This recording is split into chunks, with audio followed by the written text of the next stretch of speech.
How are you Shehzad? बहुत बढ़िया, एकदम उम्दा। तो लाइफ कितनी चेंज हुई Shehzad when you entered in politics? Actually मैंने पॉलिटिक्स में बहुत यंग एज में मैंने ज्वाइन की। अभी मुझे ऑलमोस्ट 21 या 22 इयर्स पॉलिटिक्स में हो चुके कि राहुल जी 2004 में उन्होंने भी शुरुआत की थी राजनीति की। तो वो कहते थे कि देखो मैं सिस्टम बदलूंगा, पर 5, 6, 7, 8 साल गुजरने के बाद ऐसा लगा कि ये सिस्टम जो है वो केवल परिवारवादियों को ही फेवर करता है। जैसे अब कांग्रेस पार्टी में क्या है, कांग्रेस पार्टी नहीं है, कांग्रेस कबीला है। सो आपका कैसा एक्सपीरियंस रहा? देखिए, कांग्रेस और बीजेपी दोनों जगहों का मैंने एक प्रकार से अनुभव लिया है, और मैं आपको बोल सकता हूं कि कांग्रेस में पार्टी कार्यकर्ता नहीं है, कांग्रेस में शू होल्डर है या शेयर होल्डर है। यहाँ पर क्या बोला गया, प्रधानमंत्री की मां को दरभंगा में, और फिर एआई वीडियो बनाया, पटना हाईकोर्ट ने उसको निकालने के लिए कहा, और फिर तीसरी बार आरजेडी का वो फ्लैग और कैप लगा के। अगर प्रधानमंत्री की मां को नहीं छोड़ा तो यहाँ राहुल गांधी की मां को भी नहीं छोड़ा। इनके लिए इनका हीरो औरंगजेब है, और वो चाहते हैं कि भारत का मुसलमान औरंगजेब को फॉलो करे। बिहार को गाली दो या वोट चोरी का आरोप लगा के अपना बहाने बना दो, ताकि कल चुनाव हारे तो बोलेंगे इलेक्शन कमीशन की वजह से हारे। वक्फ की प्रॉपर्टी पे 10 हॉस्पिटल के नाम बता पाएंगे मुस्लिम के लिए काम करने वाले? नहीं बता पाएंगे। तो मुस्लिम महिलाओं के अधिकार कहाँ थे इसमें? इसको लेकर हमारे पास कोर्ट्स हैं। हेडगेवार जी और कुछ चंद लोगों ने एक कमरे से आरएसएस को शुरू किया। आज वो देश में 90,000 से ज्यादा शाखाएं चलती है। राहुल गांधी इन्हीं मुद्दों को उठा रहे हैं। क्या कह रहे हैं कि एक जो पॉलिटिक्स का सेंट्रलाइजेशन है, या फिर कहिए कि करप्शन है, वो जिन मुद्दों पर ये आप बातों को सीरियसली लेती है राहुल गांधी की। एक ऐसा नाम जो भारतीय राजनीति, सोशल मीडिया डिस्कोर्स और अलग अलग जगहों पर हम देखते हैं बराबर मौजूद रहता है। कानून की पढ़ाई पढ़ी है, अपने भाई तहसीन पूनावाला से वैचारिक मतभेद हुए, कांग्रेस से सियासी सफर की शुरुआत हुई, और उसके बाद उनकी जिंदगी ने, उनकी राजनीतिक सोच ने, राजनीतिक दिशा ने एक नया रुख अख्तियार किया।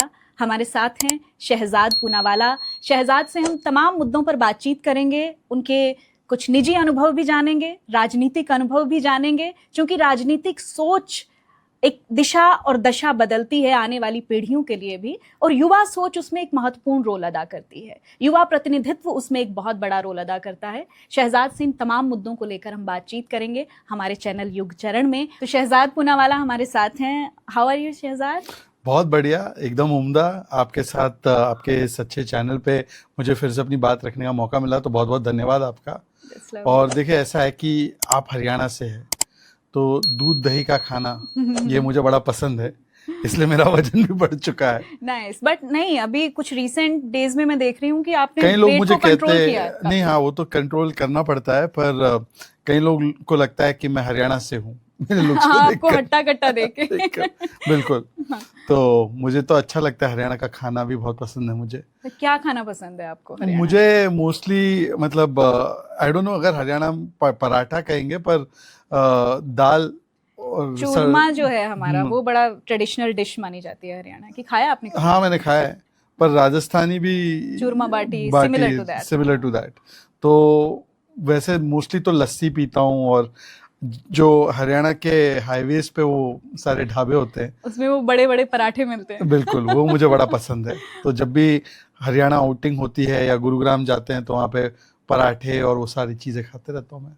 आजकल सोशल मीडिया का भी बड़ा जमाना है, तो वहां से भी बहुत सारी चीजें मिल जाती है, कहाँ क्या अच्छा मिलता है। तो आप नजर रखते हैं क्या इन सब चीजों पे? मैं बिल्कुल रखता हूँ। आई मीन ये सब मतलब पसंद है मुझे, तो मैं रखता हूँ, पूरी नजर रखता हूँ। पर गुरुग्राम थोड़ा सा, मेरे मित्र लोग भी रहते हैं वहाँ पे, तो वो अपने घर पे बुलाते हैं ज्यादातर, तो वहाँ पे मैं जाते रहता तो हूँ। घर का खाना भी मिलता है इससे, तो बिल्कुल बड़ा बिल्कुल, अच्छा लगता है। एग्जैक्टली। और मैं जितना आपकी लाइफ के बारे में मैंने जाना समझा, एक बैचलर लाइफ जी रहे हैं आप, तो वहाँ जब दोस्त लोगों का खाना मिल जाए या एक गैदरिंग हो जाए, तो वो अच्छा लगता है कि चलो बढ़िया, थोड़ा चेंज हो गया। एब्सोल्युटली।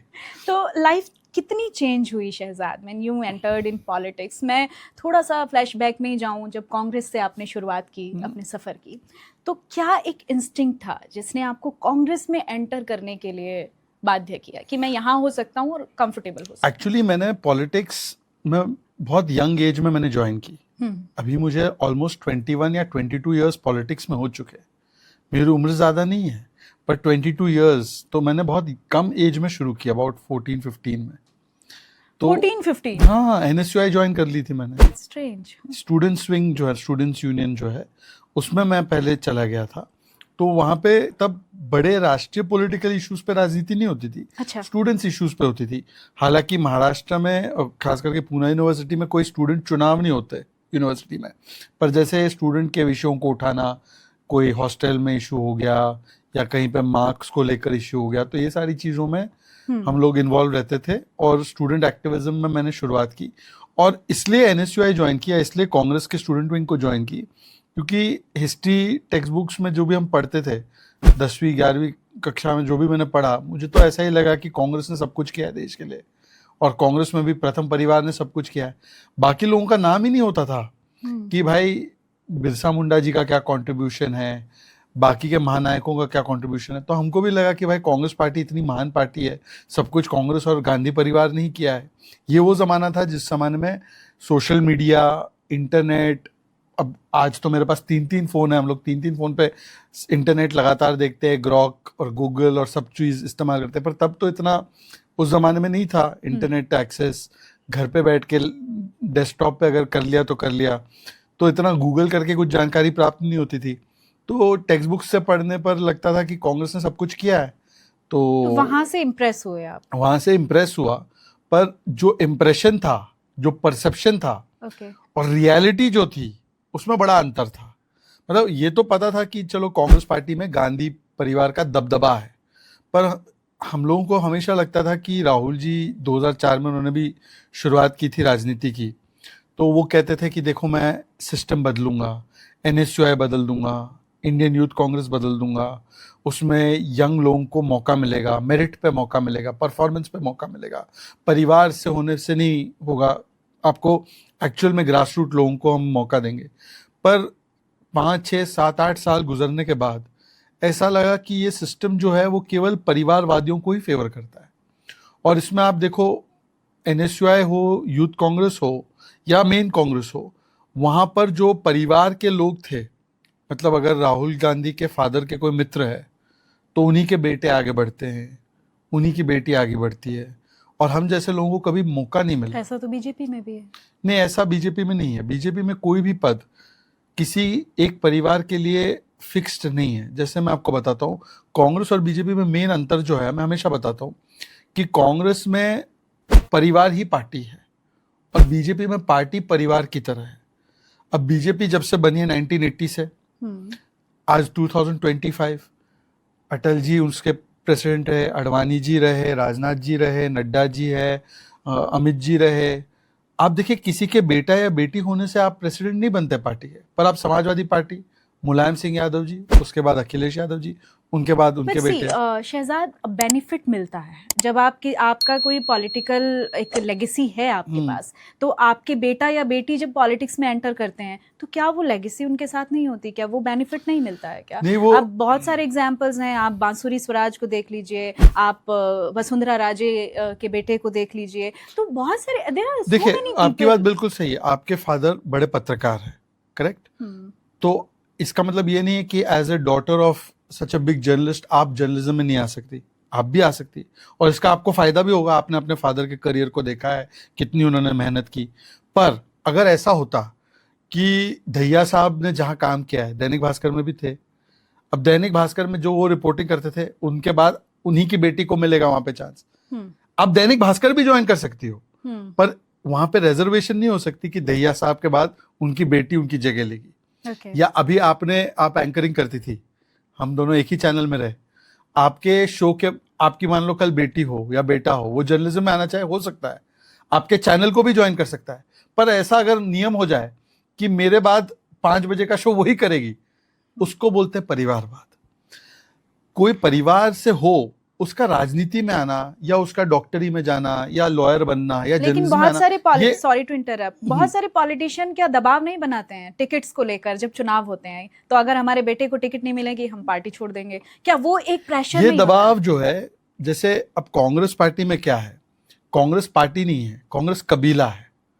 कबीला जानते हैं आप? अफगानिस्तान में कबीले होते हैं, एक बड़ा कबीला होता है, उसमें उसके मुखिया होते हैं, और छोटे छोटे कबीलों को बड़ा कबीला कंट्रोल करता है, और उनमें एक अंडरस्टैंडिंग होती है कि मैं तुमसे नहीं लड़ूंगा, तुम मुझसे मत लड़ो। तो दोनों कबीले एक दूसरे के लिए वेस्टेड इंटरेस्ट में काम करते हैं। बड़ा कबीला चुनाव पे चुनाव हार रहा है, छोटे कबीले उससे सवाल नहीं पूछेंगे, छोटा कबीला चुनाव हार जाए तो बड़ा कबीला उसके ऊपर कोई कार्रवाई नहीं करेगा। बीजेपी ऐसी नहीं है, बीजेपी कबीला नहीं है, बीजेपी इंस्टीट्यूशनल पार्टी है। चाहे आप जितने भी बड़े तोप क्यों ना हो, अगर आप परफॉर्मेंस नहीं दोगे तो भाई साहब आपको एक मौका मिलेगा, उसके बाद तो आपको भी बढ़ना पड़ेगा। जैसे अडवाणी जी इतने बड़े नेता, हमारे तो इतने बड़े नेता ना, 2009 के चुनाव के बाद उनको भी तो आगे हटना पड़ा और जगह बनानी पड़ी। 2013 में फिर प्रधानमंत्री नरेंद्र मोदी जी के वो मुख्यमंत्री थे, उनको घोषित किया गया, उनके नेतृत्व में हम चुनाव लड़े, तीसरी बार चुनाव जीते। तो मैं ये कहना चाह रहा हूं, मेरा पॉइंट ये है कि भाजपा में एक इंस्टीट्यूशनल सिस्टम है, परिवार के लोग वहां पे भी है, आपकी बात बिल्कुल सही है। वसुंधरा जी के परिवार से कोई हो सकता है, राजनाथ जी के परिवार से कोई हो सकता है, पर राजनाथ जी के परिवार का व्यक्ति राजनाथ जी की वजह से वहां पे नहीं है। या राजनाथ जी चले जाएंगे डिफेंस मिनिस्टर के रूप में तो उनका परिवार का व्यक्ति डिफेंस मिनिस्टर बनेगा, ऐसा नहीं है। पर कांग्रेस में या समाजवादी में या डीएमके में या लालू जी की पार्टी में लालू जी का बेटा ही अध्यक्ष बनेगा, उन्हीं का बेटा मुख्यमंत्री के रूप में घोषित किया जाएगा। कांग्रेस में अध्यक्ष कोई भी बने, चलेगी एक ही परिवार की। ये अंतर है दोनों में। You are first generation Muslim politician in your family. So आपका कैसा एक्सपीरियंस रहा when you entered in BJP? देखिए, कांग्रेस और बीजेपी दोनों जगहों का मैंने एक प्रकार से अनुभव लिया है, और मैं आपको बोल सकता हूं कि कांग्रेस में पार्टी कार्यकर्ता नहीं है, कांग्रेस में शू होल्डर है या शेयर होल्डर है। जैसे अगर मैं राहुल गांधी के जूते उठाकर उनको हर रोज जन नायक जन नायक जन नायक, जैसे सुप्रिया श्रीनेत ये सब बोलते रहते हैं सोशल मीडिया पे, तो उनकी चल सकती है साइकोफेंसी। या अगर राहुल गांधी की जेब भरने के लिए मैं कोई भ्रष्टाचार करूं और मैं शेयर होल्डर उस भ्रष्टाचार में, तो मेरी चल सकती है। शू होल्डर और शेयर होल्डर कांग्रेस में चलता है, बीजेपी में ना शू होल्डर की कोई जगह है ना शेयर होल्डर की। बीजेपी में देश के बनाने में स्टेक होल्डर जो है वो काम कर सकता है। तो हम शू होल्डर और शेयर होल्डर नहीं बन पाए कांग्रेस में, इसलिए हम स्टेक होल्डर बन पाए बीजेपी में। राहुल गांधी इन्हीं मुद्दों को उठा रहे हैं। क्या वो कह रहे हैं कि एक जो पॉलिटिक्स का सेंट्रलाइजेशन है, या फिर कहिए कि करप्शन है, वो जिन मुद्दों पर ये बातों को सीरियसली लेती है राहुल गांधी की। अब देखिए, पहले तो उन्होंने अब रिसेंट वाले स्पीच की बात ही कर रही होंगी जो उन्होंने बोगोटा में कोलंबिया में दिया है। पहले तो उनके उदाहरण तो किसी के पल्ले नहीं पड़ते। 3000 किलो की गाड़ी, पता नहीं 3000 किलो की कौन सी गाड़ी है, पर 3000 किलो का अपसेडिटी है। मतलब बेतुकी बातें करने का अगर कोई वर्ल्ड रिकॉर्ड है तो वो उनका है। मैं सिर्फ बताना चाहता हूँ, डिसेंट्रलाइजेशन की वो बात करते हैं, अपने परिवार से तो डिसेंट्रलाइज करो। एक परिवार के 3 सदस्य पार्लियामेंट में है, ऐसा कोई और परिवार नहीं है देश में। सोनिया जी राज्यसभा, बहना वायनाड और भैया रायबरेली में है। अपने परिवार से तो डिसेंट्रलाइजेशन शुरू करते। वो क्या था उनका नारा, जितनी आबादी उतना हक, तो वायनाड से दे देते ना, उनकी तो आबादी भी है अल्पसंख्यकों की, क्रिश्चियन भी थे मुस्लिम भी थे, उन्हीं में से किसी को दे देते, वहां पे नहीं सूझा। लेकिन उन्हीं लोगों के हक की आवाज की बात कर रहे हैं। गजब है भाई, अपन उनके हक की बात करेंगे पर उनको प्रतिनिधित्व नहीं देंगे। और हमारी पार्टी को बोला जाता है ओबीसी विरोधी, हमारा प्रधानमंत्री ओबीसी। हमें बोलता था आदिवासी विरोधी, हमारी राष्ट्रपति आदिवासी। हमें बोलते हैं कि ये देखिए अति पिछड़े समाज की चिंता नहीं करते, और सबसे ज्यादा अगर आपने देखा होगा प्रतिनिधित्व ओबीसी एससी एसटी ओबीसी सबको दिया है, तो हमने दिया है। तो वो बात जितनी आबादी उतने हक की करते हैं, पर परिवार का हक ही होता है। और देखिए ना आप, बाकी सब तो छोड़ा, बिहार चुनाव आ रहे, तेजस्वी जी का परिवार तो किसी और यादव को टॉलरेट नहीं करता। भाई पप्पू यादव को धक्के मार के बस से उतार दिया। बात तो वो एक जाति की करते, वो जाति में भी उनको प्रॉब्लम है। सी जो कांग्रेस के पॉलिटिशियन है या कांग्रेस जो आप पर आरोप लगाती है, वो भी यही लगाती है कि मोदी मैजिक है, सिर्फ मोदी है, मोदी के इर्द गिर्द चीजें घूमती हैं। आप अपना मैजिक दिखाओ ना। राहुल गांधी को किसने रोका है मैजिक दिखाने? राहुल गांधी का मैजिक नहीं है। राहुल गांधी का जो मैं कह सकता हूं कि एक वो आजकल बोलते हैं बॉम्ब एक्सप्लोड करूंगा, वो सेल्फ डेटोनेट हो जाते हैं। हर जगह जाके वो सेल्फ डेटोनेट हो रहा है, मतलब आत्मघाती उनका बम है।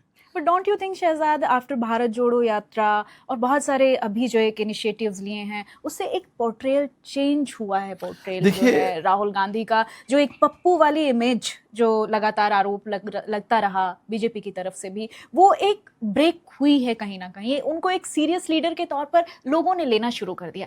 Of course you belongs to BJP, then you will say. मैं बड़े ऑब्जेक्टिवली बात करूंगा. चलिए मैं अपने बीजेपी प्रवक्ता का जो है वो हटा के मैं बात करता हूं. आपने भारत जोड़ो यात्रा की बात की. भारत जोड़ो यात्रा के बाद जितने भी चुनाव हुए, मेन तो महाराष्ट्र का चुनाव था, हरियाणा का चुनाव था, क्या हुआ उसमें? और चुनाव हारने के बाद अब चुनाव के नतीजे स्वीकारना नहीं है. जहां जीत जाते हैं वहां पे तो नतीजे स्वीकार लेते हैं. जैसे झारखंड में उनको ठीक लगता है इलेक्शन कमीशन, जम्मू कश्मीर में ठीक लगता है इलेक्शन कमीशन, कर्नाटका में ठीक लगता है इलेक्शन कमीशन, तेलंगाना में बिल्कुल ठीक लगता है इलेक्शन कमीशन. पर केंद्र में तीसरी बार चुनाव हारे तो इलेक्शन कमीशन गड़बड़ है. अब गुजरात में हारे, इलेक्शन कमीशन गड़बड़ है. महाराष्ट्र में इलेक्शन कमीशन गड़बड़ है. हरियाणा में इलेक्शन कमीशन गड़बड़ है. तो पहली बात तो यह है कि भारत जोड़ो यात्रा के बाद भी आप पॉलिटिकल फ्रंट पे आकलन कीजिए तो चुनाव दर चुनाव हारते ही जा रहे हैं. और 90+ चुनाव हारने का अगर किसी को रिकॉर्ड मिला है तो राहुल गांधी है. दूसरी बात तो एक तो जनमत नहीं है, उनके एलाइज उनको सीरियसली लेते हैं क्या? अभी आम आदमी पार्टी छोड़ के चली गई. आमूमन आप देखो तो ममता बनर्जी इनसे नाराज ही चलती रहती है, बोलती है राहुल गांधी को हटा दो, एलओपी के रूप में काम नहीं कर पाता. अखिलेश जी भी गाय बगाए उनके ऊपर तंज कसते ही रहते हैं, उनके विषयों से नहीं जुड़ते. अडानी का विषय उठा रहे थे, अखिलेश जी संभल उठाने लग गए. पर सब एक है. हाँ, वो तो नाम, अब वो मजबूरी में एक है, पर वो कितने एक है वो तो दिखता ही है ना कि यूपी के बाईपोल में कितनी टिकटें दी, कितनी सीट दी कांग्रेस को. तो ना जनमत है ना संगत है, केवल जनपद है. जनपद के आधार पे कोई जननायक नहीं बन सकता. अब सोचिए, स्वघोषित जननायक है ये, जो मतलब परिवारवाद और नेपोटिज्म के खलनायक है, वो अपने आप को जननायक बोल रहे हैं. अब उनकी इमेज अगर सुधरी है तो बाकी सब छोड़ दो. इन्होंने अभी जेन जी से आह्वान किया कि जेन जी के साथ में खड़ा हूं. जैसे ही आह्वान किया तो अगले दिन डूसू में हारे, हैदराबाद सेंट्रल यूनिवर्सिटी में हारे, असम के स्टूडेंट यूनिवर्सिटी के चुनाव में हारे, ओडिशा में हारे. तो मुझे लगता है ना जेन जी इनके साथ, ना इनके साथ जेन एक्स, ना जेन वाई, इनके साथ सिर्फ जेन डी है. जेन डी जानते हैं क्या है? D for dynasty. ये जेन डी ही है इनके साथ, और कुछ जेन नहीं है. अब तो बाकी सब छोड़ो. मनीष तिवारी का बयान आपने देखा होगा, वो ट्वीट डाला था कि जेन एक्स, जेन वाई, जेन जी जो है वो इस प्रकार की एंटाइटलमेंट मानसिकता को नहीं स्वीकारता. शशि थरूर का बयान, और इनके कर्नाटका के एक नेता तो वहां पे असेंबली में बोलने लगे, नमस्ते सदा वत्सले मातृभूमि करने लग गए. बट शहजाद, आप समझो इस बात को, ना जनमत है ना संगत है, केवल जनपद है. आप खुद ये बात कहते हैं कि इलेक्टोरल प्रोसेस ही नहीं है politics. Politics is all about making a change. आप खुद बोलते हैं ये बात, राइट? तो आपको लगता नहीं कि एक बदलाव, जो आज जिस इलेक्टोरल प्रोसेस की अब आप बात कर रहे हैं, पॉलिटिक्स में इस रिफॉर्म की जरूरत है कहीं ना कहीं, कि उसको उससे थोड़ा हटके देखा जाना चाहिए? रिफॉर्म तो हुआ ही है. पिछले 11 वर्षों में आप रिफॉर्म, परफॉर्म और ट्रांसफॉर्म की ही राजनीति देख रही है. मैं आपको उदाहरण के साथ बताता हूं. पहले हमारे देश में किस प्रकार से निर्णय लिए जाते थे केवल राजनीतिक हित के लिए. जैसे कि अगर कोई चुनाव आ रहा है तो चुनाव से पहले कोई घोषणा कर दो, बाकी के समय कोई मतलब नहीं. और इकोनॉमिक डिसीजन केवल चुनाव को देखकर ही लिया जाता था. यहां पर कठिन से कठिन इकोनॉमिक निर्णय भी तब लिए गए जब चुनाव के मुआयने पे खड़े थे, ये सोचकर नहीं कि इसका चुनावी लाभ या हानि होगी. अब जैसे हमने जीएसटी लागू किया ना इस देश में, ये नहीं देखा. और गुजरात चुनाव से पहले, मैं जीएसटी 2.0 की बात नहीं कर रहा हूं. अच्छा. जीएसटी जब लागू किया गया 2017 में, जुलाई में लागू हुआ था, 8 साल पहले. और सब लोगों का आकलन था कि जीएसटी पहले जब लागू करोगे तो इससे हो सकता है थोड़ा उथल पुथल हो. और हमारा गुजरात का चुनाव 2017 के एंड में था, दिसंबर में, और सबसे ज्यादा इंपैक्ट वहां पे माना जा रहा था. फिर भी एक इंपॉर्टेंट डिसीजन था देश के लिए. तो मोदी जी ने ये नहीं सोचा कि मैं चुनाव के बाद करूंगा. इसको बोलते हैं कि भाई हम चुनाव लड़ते हैं, ठीक है, पर देश के लिए जो निर्णय होता है वो लेना ही है.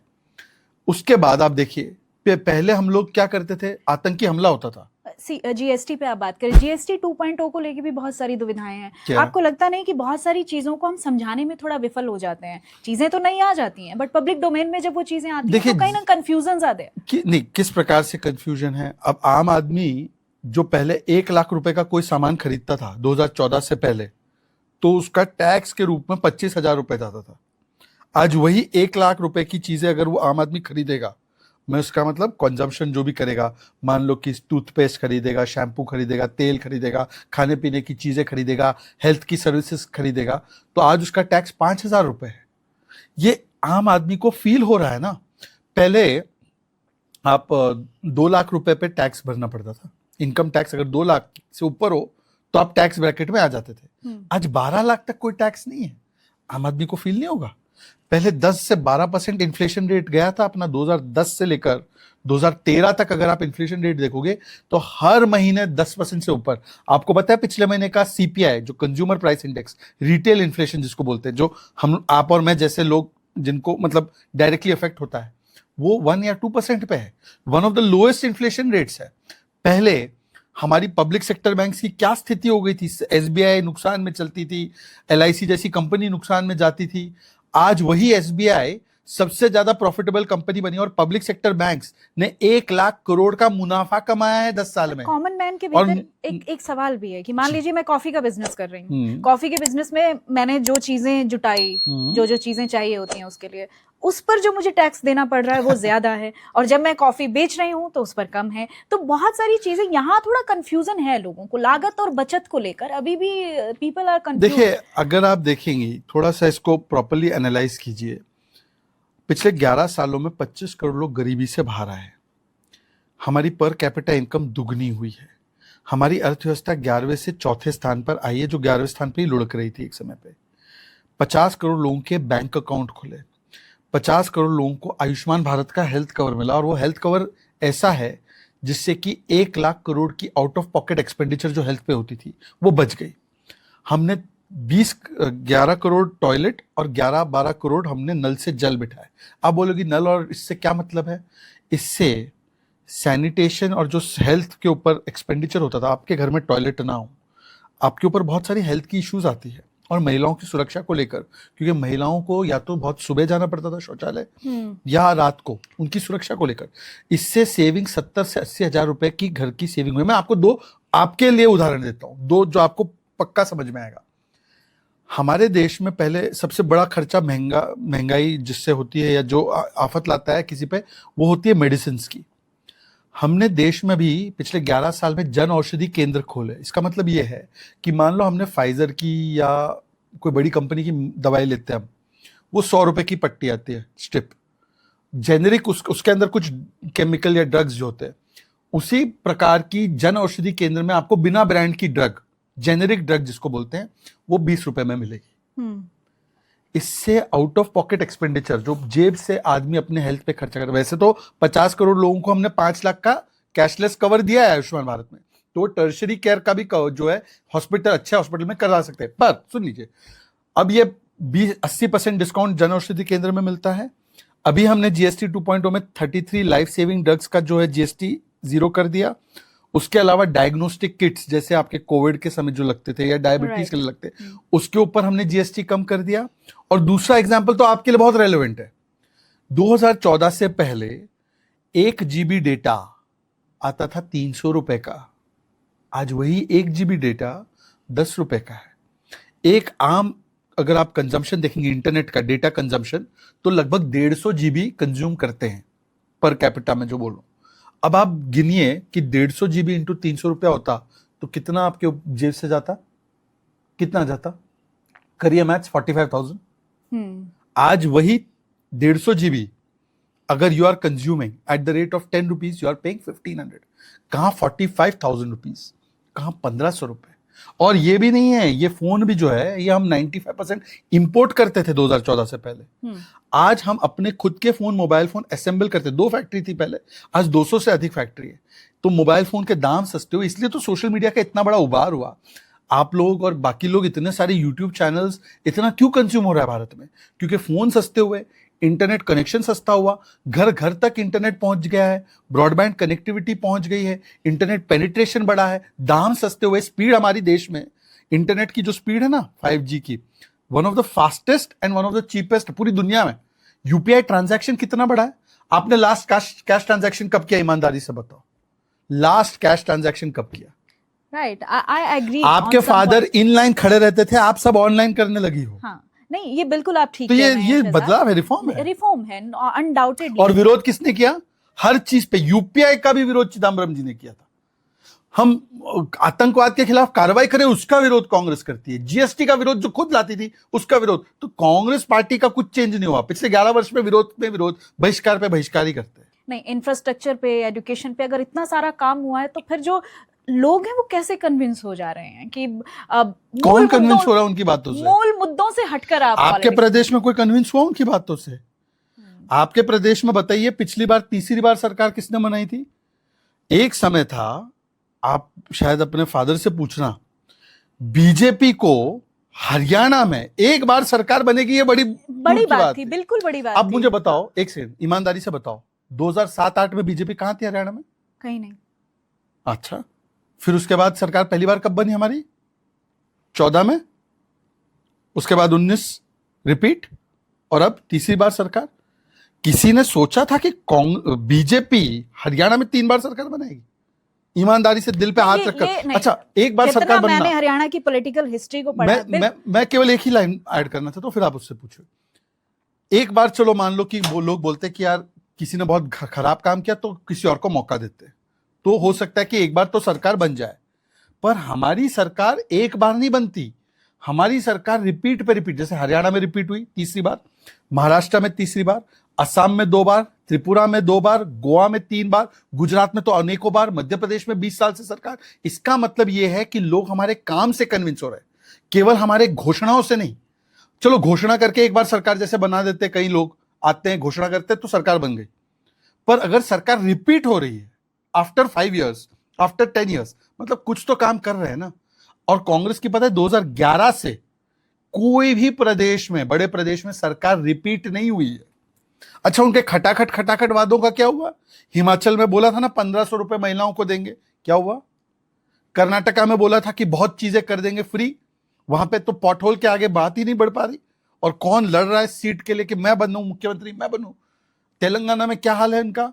डेट में पूरा स्टेट चला गया। नहीं, देखिए बीजेपी के संगठन की ताकत को तो हम संगठन ने, हमारी डिलीवरी भी है, परफॉर्मेंस भी है। मैं यही कह रहा हूं आपसे कि एक बार सरकार तो बन सकती है संगठन की ताकत पर, चलो घोषणाओं पर, अच्छे कैंपेनिंग पर बार बार सरकार का बनना मतलब पीडीए, परफॉर्मेंस, डिलीवरी और एस्पिरेशन। ये भी पीडीए है, वो भी पीडीए हमारे साथ ही है, दोनों पीडीए हम ही देते हैं। हम ही पिछड़ों की, दलितों की, आदिवासियों की भी बात करते हैं, और हम ही परफॉर्मेंस, डिलीवरी और एस्पिरेशन की बात करते हैं। पर कितना प्रतिनिधित्व मानकर चलते हैं आप? क्योंकि उस पर भी क्वेश्चन मार्क्स हैं क्या? कि अल्पसंख्यकों की बातें होती हैं, लेकिन प्रतिनिधित्व पर जब बात आती है तो वो बहुत कमजोर दिखता है। अल्पसंख्यक की परिभाषा क्या है? पहले तो केवल मुस्लिम को अल्पसंख्यक मानती है क्या आप? ये बुद्धिस्ट बनाया हमने, माइनॉरिटी मिनिस्टर किरण रिजिजू, उनको मानते ही लोग अल्पसंख्यक कि बुद्धिस्ट को छोड़ दिया मानना। हरदीप पुरी सिख समाज से है, सिख को मानते क्या?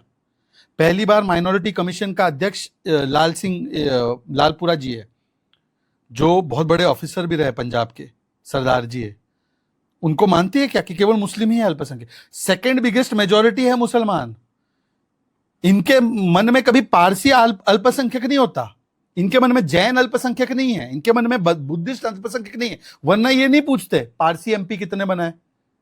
इनकी जो घड़ी है ना, वो केवल मुस्लिम मुस्लिम मुस्लिम पे अटकती है। भाई अगर आप अल्पसंख्यकों के शुभ चिंतक है, सुन लीजिए, तो उन्होंने मुझे एक डिबेट कल परसों में था मैं, तो उन्होंने बोला कि कितने माइनॉरिटी मिनिस्टर बना दिए आपने, कितने माइनॉरिटी एमपी बना दिए?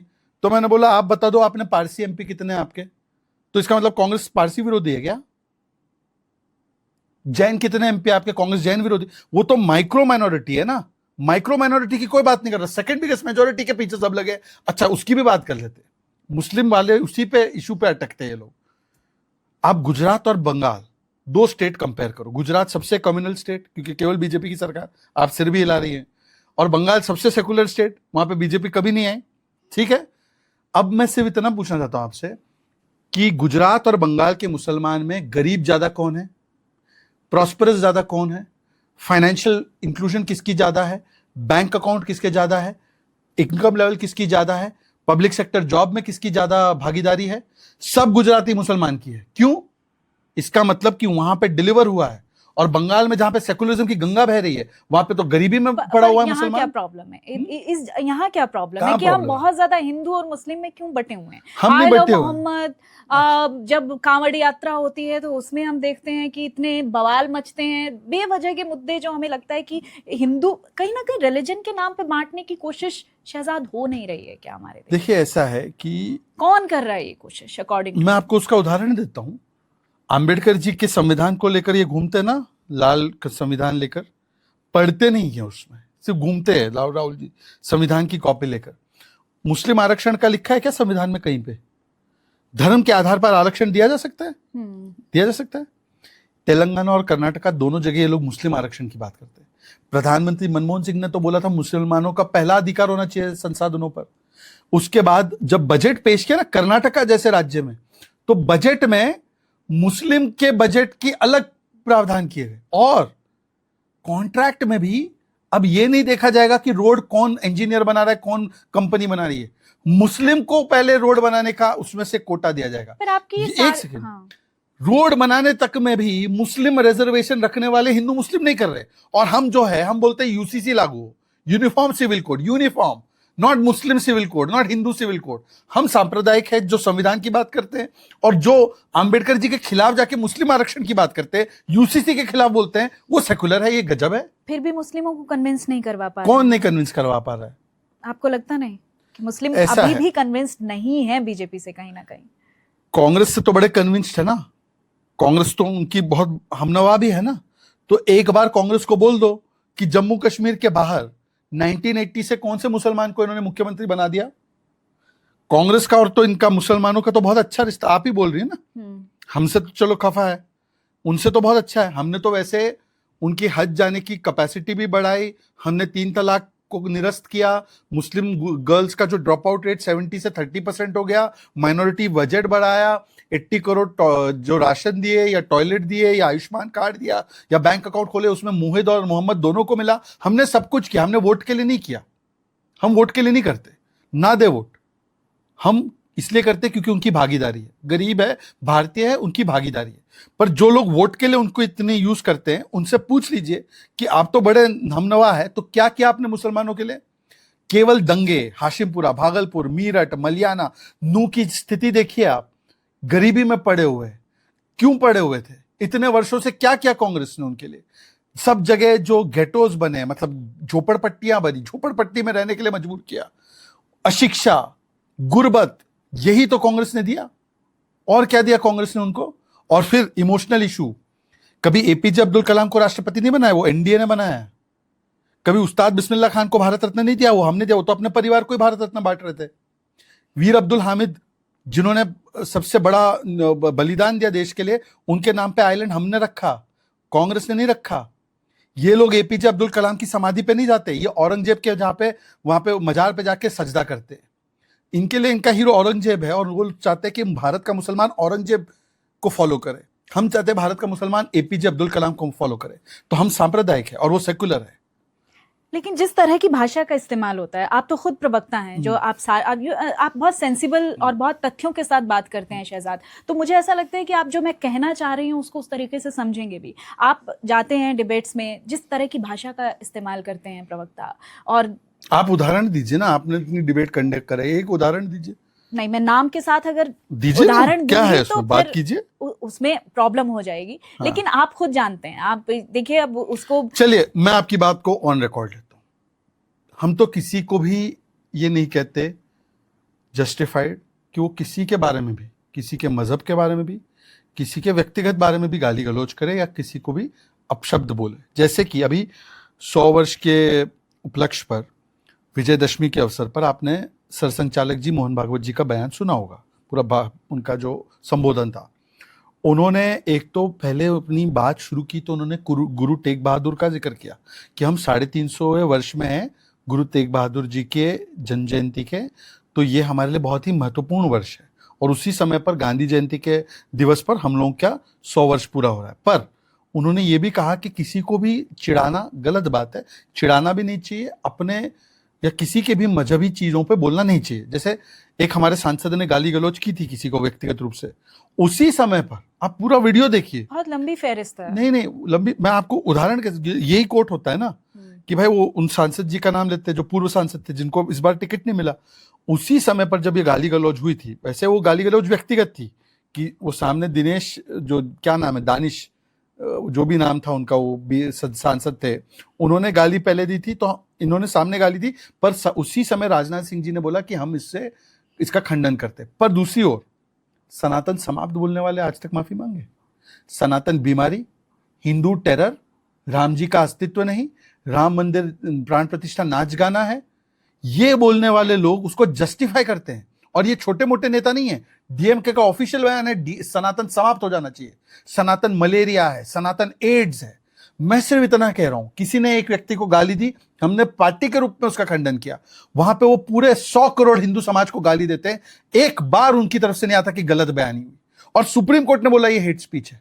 डीएमके का जो बयान है सनातन के बारे में, बाकी सब तो छोड़ो, प्रधानमंत्री की मां को नहीं छोड़ा, प्रधानमंत्री की मां के बाद बिहार को बीडी बोल दिया, अभी बोला ना कांग्रेस ने।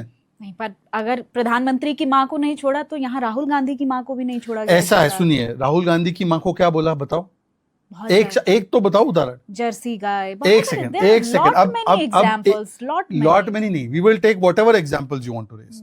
You have raise example of Jersey गाय, मैं आपको बोलता हूं, आप इसके बाद आप पूरा रिसर्च करके डालना, उसमें अगर सोनिया गांधी जर्सी गाय है लिखा हो या बोला हो तो मुझे बोलो। कांग्रेस की विधवा, मैं उसका भी बता देता हूं। आपने पहला वाला एग्जांपल तो किसी का नाम नहीं लिया, कांग्रेस ही क्यों समझ गई जर्सी गाय कौन है? एक सुन तो लीजिए, अब सुन लीजिए। अब दूसरा एग्जांपल, आपने बोला कांग्रेस की विधवा, मैं आपको उसका कॉन्टेक्स्ट बताता हूं। प्रधानमंत्री जी बोल रहे थे कि हमारे आने से पहले, जब क्योंकि डीबीटी हमने शुरू की, जिसको बोलते हैं हम त्रिशंकु, डायरेक्ट बेनिफिट ट्रांसफर, जिससे कि डायरेक्ट खाते में पैसा जाता है, और जो पहले 85 पैसा लूट लिया जाता था वो डायरेक्ट अभी लाभार्थी के जेब में जाता है। तो उन्होंने एक एग्जाम्पल दिया कि विधवा पेंशन जो है, अनेकों करोड़ों ऐसी विधवाएं थी जो थी नहीं, केवल पेपर पे थी और उनके खाते में जा रहा था, तो ये कांग्रेस की विधवाएं हमारा पैसा लूट रही थी। इन्होंने किसके साथ जोड़ दिया? सोनिया जी के साथ। इनके मन की गंध है, हमने नहीं किसी के साथ जोड़ा, हमने तो केवल बोला कि ये भ्रष्टाचार चल रहा है, इसको भ्रष्टाचार को हमने रोका। कांग्रेस की जो विधवाएं हैं जो पैसा खा रही थी, उनका भ्रष्टाचार रोका, इसमें क्या गलत है भाई? पॉलिटिकल स्टेटमेंट तो ऐसे ही होता है ना, इसका मतलब आपने लिटरली लेकर उनको जोड़ दिया। पर यहां पर क्या बोला गया? प्रधानमंत्री की मां को दरभंगा में, और फिर एआई वीडियो बनाया, पटना हाईकोर्ट ने उसको निकालने के लिए कहा, और फिर तीसरी बार आरजेडी का वो फ्लैग और कैप लगा के गालियां दी प्रधानमंत्री मोदी को, मां को डायरेक्ट। बहुत आयरनी है ये। अच्छा, माताजी, प्रधानमंत्री की माताजी राजनीति में नहीं है, सोनिया जी फिर भी राजनीति में है, वो जवाब दे सकती है। प्रधानमंत्री की माताजी का राजनीति से क्या लेना देना? वो तो हमारे बीच भी नहीं है, आप दोनों की तुलना नहीं कर सकते। जब हम गाली गलौज और इन सब मुद्दों को दोनों की तुलना मत कीजिए, आपके दर्शक बहुत नाराज होंगे आपसे। जब जो आप बात बोल रहे हैं शहजाद, सोनिया जी एक राजनीतिक व्यक्ति है, प्रधानमंत्री नरेंद्र मोदी जी की माताजी हमारे बीच में नहीं है, वो दिवंगत आत्मा है। शहजाद, औरत की गरिमा तो एक जैसी ही है, वो चाहे प्रधानमंत्री की मां है या फिर वो राहुल गांधी की मां है। मैं आपको बताता हूँ, औरत की शब्द का अपना एक सम्मान है। मैं आपको उसका ठोस उदाहरण देता हूँ। हम महिलाओं की गरिमा को मानते हैं, हम महिलाओं की गरिमा को सबसे ऊपर रखते हैं। इसका उदाहरण ही मैं आपको बताता हूँ, सबसे बड़ा वाला। हमने तो जब ये सोनिया जी की तबीयत खराब होती है या खड़गे जी की तबीयत खराब होती है तो प्रधानमंत्री फोन करके पूछते हैं कि भाई तबीयत कैसी है। राहुल गांधी भी प्रधानमंत्री को उनके जन्मदिन पर बधाई देते हैं। अच्छा जी, अच्छा जी, बिल्कुल देते हैं शहजाद, क्या बात कर रहे हैं? एक सेकेंड, अभी प्रधानमंत्री जी को 2 दिन पहले मर जा मोदी ये कहा गया है, राहुल जी ने उसका खंडन किया। राहुल जी ने खुद ऑन रिकॉर्ड बोला है कि लाठी डंडे मारेंगे मोदी को, ऑन रिकॉर्ड है उनका बयान, मैं सुना सकता हूं आपको, लाठी डंडे मारेंगे। चलो बाकी सब छोड़ो, हिटलर की मौत मरेगा, कब्र खुदेगी, गंगू तेली, नीच, भस्मसूर, जातिगत टिप्पणी, मोदी इन चोर है, सभी- इन मोदी सभी समाज को बयानों चोर। पर बहुत सारी डिबेट्स हो चुकी हैं। मैं चाहती हूँ कि अरे ये जो पर राहुल, भाषा, आपको पता है राहुल, ये जिस जबान में हम बात कर रहे हैं, जो गालियां दी जाती हैं, या जो एक कौन दे रहा है निचले गाली? स्तर पर कांग्रेस के लोग जो दे रहे हैं। राजनीति आ चुकी है आपको इस पता वक्त है पर, राहुल शहजाद, गांधी, वो कहाँ लेकर जा रही है मैं हमारे तो आने बिल्कुल वाले- एग्री करता हूं आपकी बात से। इसलिए हम तो वो बोलते ना कि when they go low you go high, हम तो अपना स्तर बढ़ाते जा रहे हैं। मैं आपको उदाहरण देता हूं, राहुल गांधी, वैसे उनकी सीट गई थी लोकसभा की, आपको पता है ना क्यों? उन्होंने मोदी को तो छोड़ो, मोदी समाज को चोर बोल दिया, चौकीदार चोर बोला, सुप्रीम कोर्ट ने फटकार लगाई। उन्होंने बोला भारत की सेना की पिटाई होती है, सुप्रीम कोर्ट ने बोला कि कोई भारतीय ऐसी बात नहीं करता। तू तड़ाक की बातें यूज करते हैं वो प्रधानमंत्री के लिए, लाठी मारेंगे ये बोलते हैं, उनके चेले चपाटे भी यही बात बोलते हैं। उससे उलट हमने कभी भी नेता प्रतिपक्ष के बारे में ये नहीं कहा, हमने हमेशा सभ्य तरीके से एड्रेस किया है। आप बता दीजिए उदाहरण। पर दुख की बात यह है कि कांग्रेस पार्टी, देखिए हमें तो छोड़ दो, अब कर्पूरी ठाकुर जी के जननायक के लेबल के पीछे पड़ी है। राहुल गांधी जननायक है, मतलब कर्पूरी ठाकुर जी कहां, उनको जनता ने जननायक आपने बनाया कर्पूरी ठाकुर और जी वो का अपने आप जिक्र को किया, जननायक तो बताते मैं हैं। बिहार पर आती हूँ शहजाद। बिहार में क्या चल रहा है, कैसा लग रहा है बिहार में? बिहार में हमारी फिर से सरकार बनने वाली है। लोगों ने निर्णय कर लिया है, एनडीए की सरकार बनने जा रही है। इसीलिए क्योंकि इनके पास मुद्दों की कंगाली, देते हैं मां को गाली, और आरोप है जाली, आरोप भी जाली लगाते हैं। वोट इलेक्शन कमीशन पे क्यों आरोप लगा रहे? क्योंकि आगे का एलिबाई। किन मुद्दों को लेकर मैदान में है? शिक्षा, रोजगार, क्या मैं आपको आपका बताता मेन हूं। मुद्दा है? बिहार की जो स्थिति लालू राज में की गई थी, उसकी आर्थिक स्थिति, कानून व्यवस्था की स्थिति, और पूरे तरीके से बिहार को बीमारू राज्य बनाने का काम, ये कांग्रेस और आरजेडी की देन है। वहां से उठकर आज बिहार की fastest growing economy, one of the states which has fastest growing, Bihar का इंफ्रास्ट्रक्चर बदला, बिहार में आज महिला पुलिस में है। सुनिए, मैं आपको दो तीन और पॉइंट, मैं उसी पर आ रही हूँ। बिहार के मेरे बहुत सारे मित्र बिहार से हैं, उनसे जब मैंने बात की तो उन्होंने बताई ये बात। ऑन रिकॉर्ड में बोल रही हूँ कि बहुत सारी चीजें, बहुत बेहतर तब्दीलियां हुई हैं। इंफ्रास्ट्रक्चर को लेकर भी, महिलाओं की जीविका दीदी, और ये बहुत सारी ऐसी योजनाएं हैं जिनमें तो हम इसी पे लड़ रहे हैं। बिहार को बीमारू करना है फिर से, या बेमिसाल बनाना है, यही हमारा। पर उनका मुद्दा क्या है? मोदी को गाली दो, बिहार को गाली दो, या वोट चोरी का आरोप लगा के अपना बहाने बना दो, ताकि कल चुनाव हारे तो बोलेंगे इलेक्शन कमीशन की वजह से हारे।